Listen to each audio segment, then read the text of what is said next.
살아있는 음식이 만들어지는 거 아니에요.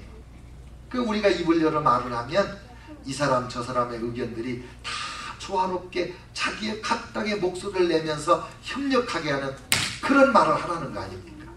소금으로 고르게 함같이 해라. 또 경우에 합당한 말은 아로새긴 은쟁반의 금사관이라.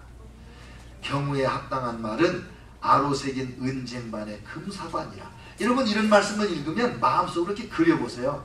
아로새긴 은쟁반, 거기에 금사관. 여러분 하나쯤 우리 집에 갖다 이렇게 놓고 싶지 않아요? 여러분의 언어가 경우에 합당할 때 그렇게 된다는데, 이 경우에 합당한 말이 무슨 말이냐? 하나님을 증인 세워놓고 하는 말, 부끄러울 것이 없는 말, 내 양심에 거리낄 것이 없는 말, 듣는 자의 마음에 상처를 주거나 아픔을 주지 않는 위로하고 치료하고 격려하는 말만 하는 것 아니겠습니까? 우리는 이 새치혀에 대해서 너무나 무방비 상태인 것이 아닌가 싶어요. 이 혀를 훈련하는 일에 우리가 매진을 해야 됩니다. 제가 수년 동안 지금 아침마다 기도하는 기도 중에 이 혀에 대한 기도가 있잖아요. 하나님, 제가 말로 지은 모든 죄를 회개합니다. 용서하여 주시옵소서. 제 말에 상처받은 사람들의 상처를 씻어주시고 아물게 하여 주시옵소서. 그리고 제 말에 앞으로 상처받는 사람 없게 하시고, 제 말을 오해하거나 곡해하는 사람이 없게 하시고, 제 말을 악용하는 사람 없게 하여 주시옵소서.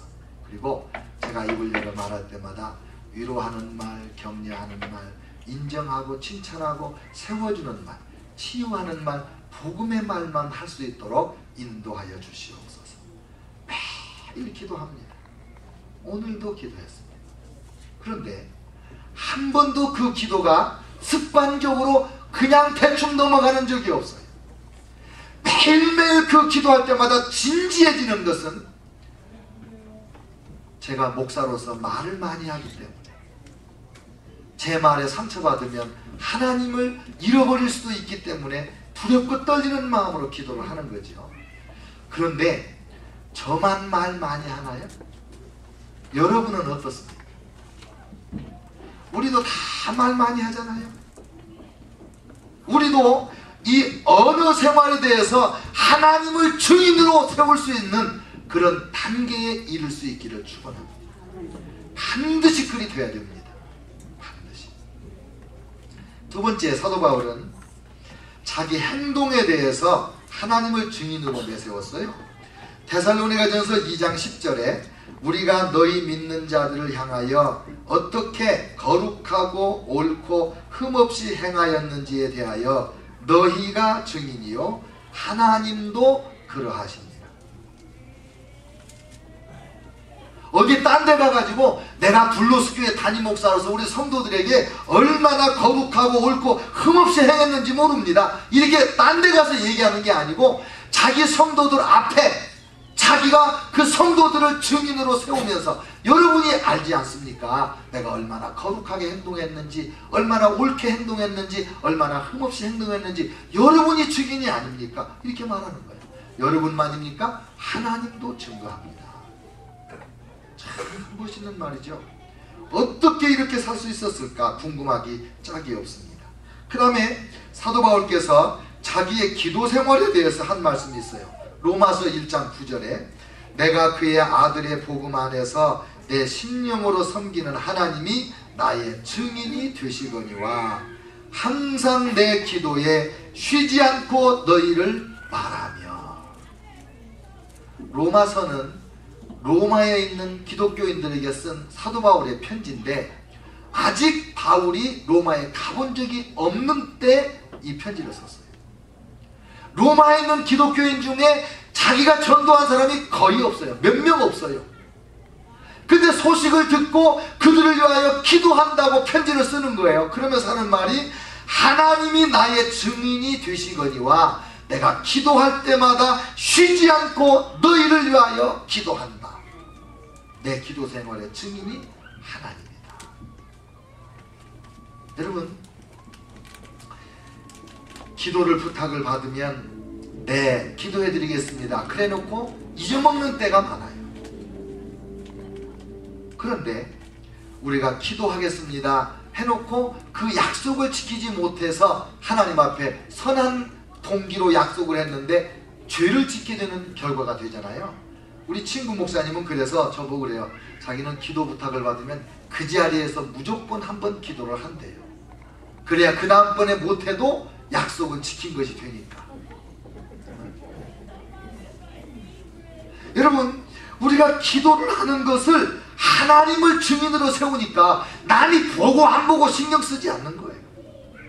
내가 하나님하고 대화하고 하나님과 교제하는 게 나의 기도인데 하나님하고 나만 알면 됐지 남들이 보고 안 보고가 무슨 상관이냐 이거죠. 우리 교회에 새벽 3시만 되면 나와서 기도하시고 5시 되면 일터로 가시는 분이 계세요. 저도 오랫동안 몰랐어요. 그분이 와서 그렇게 기도하고 가시는지. 여러분, 하나님 앞에 깨어서 기도하는 것을, 성도를 위하여 교회를 위하여 기도하는 것을 아무도 몰라도 하나님은 나의 증인이다, 이런 고백을 하고 있는 거예요. 그 다음에 사도 바울은 경제 문제에 대해서도 하나님을 증인으로 내세웠는데 데살로니가전서 2장 5절에 너희도 알거니와 우리가 아무 때에도 탐심의 탈을 쓰지 아니한 것을 하나님이 증언하시느니라. 탐심의 탈을 쓴 적이 없다. 하나님이 내 증인이다. 2장 9절에는 형제들아 우리의 수고와 애쓴 것을 너희가 기억하리니 너희 아무에게도 폐를 끼치지 아니하려고 밤낮으로 일하면서 너희에게 하나님의 복음을 전하였노라. 사도 바울은 밤낮으로 일을 해서 돈을 벌어가지고 자기와 동료들의 경비를 쓰면서 선교를 했거든요. 그리고 지난번에 텐트메이커라는 말 했잖아요. 이 사도 바울의 직업이 장막을 짓는 거예요. 텐트를 짓는 거. 근데 그게 무슨 텐트냐? 사도 바울은 대도시로 다니면서 복음을 전하고 대도시에서 복음을 듣고 구원받은 사람들이 그 도시 주변으로 흩어져 나가서 복음을 전하는 그런 전략을 썼어요. 근데 도시는 항상 주거 문제가 심각해요. 먹고 살 길을 찾아서 시골에서 농사짓고 못 살겠다. 이제 내가 도시로 가야 되겠다. 그저 개나리 보찜지고 도시로 몰려들으니까 항상 집이 부족하니까 사도 바울은 대도시에 가서 이 간이 주택 공사를 해서 그 집을 팔아가지고 이득금을 남기면 선교비를 쓰면서 전도를 하는 거예요. 새벽에는 기도하고 낮에는 일하고 저녁에는 집회를 해서 전도를 하고 이런 일을 계속하면서 다닌 거 아닙니까? 그래서 장막 짓는 자, 텐트 메이커가 자비량 선교사라는 말이 됐다 이 말이에요. 지금 그걸 얘기하는 거예요. 내가 주야로 일하면서 밤낮 일하면서 너희에게 하나님의 복음을 전하지 않았느냐 그거예요. 오늘날도 목회자들이 만약에 돈을 위해서 목회를 한다 그렇게 소리를 듣는다면 되게 억울할 거예요. 왜냐하면 목회하는 것보다 더 벌 수 있는 길이 얼마든지 있거든요.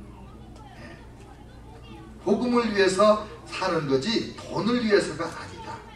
오늘날 수많은 사람들이 돈의 유혹에 넘어집니다. 돈의 유혹 때문에 신앙도 타락하게 되고 인간관계도 얼마나 험악하게 급속하게 변질되는지 모릅니다. 근데 사도 바울은 돈에 대해서 하나님이 아시거니와 나는 탐심의 탈을 쓴 적이 없다 그랬어요. 누가복음 16장 14절에 가면 예수님께서 바리새인들을 고발하시면서 바리새인들은 돈을 좋아한다 이랬거든요. 근데 사도 바울이 바리새인이에요 아니에요? 사도 바울이 바리새인이에요. 근데 그 바리새인이었던 바울이 예수 그리스도를 만난 뒤에 탐심을 이긴 거예요. 재물에 대한 욕심을 이기고 그리고 우리에게 권면하기를 있는 바를 족한 줄로 알아라. 주께서 과연 너희를 버리지 아니하셨느니라. 또 돈을 사랑함이 일만하게 뿌리가 된다. 부하려 하는 자들은 온갖 정욕과 해로운 욕심으로 자기의 영혼을 찔렀다. 자기를 죄에 빠뜨렸다. 그런 권면을 하시잖아요. 여러분, 우리가 돈에 대해서 하나님 앞에 진지하게 생각해야 됩니다. 바르게 벌고 바르게 쓰고 하나님의 몫과 사람의 몫을 바르게 구별하는 그런 삶을 살아야 되지 않겠어요?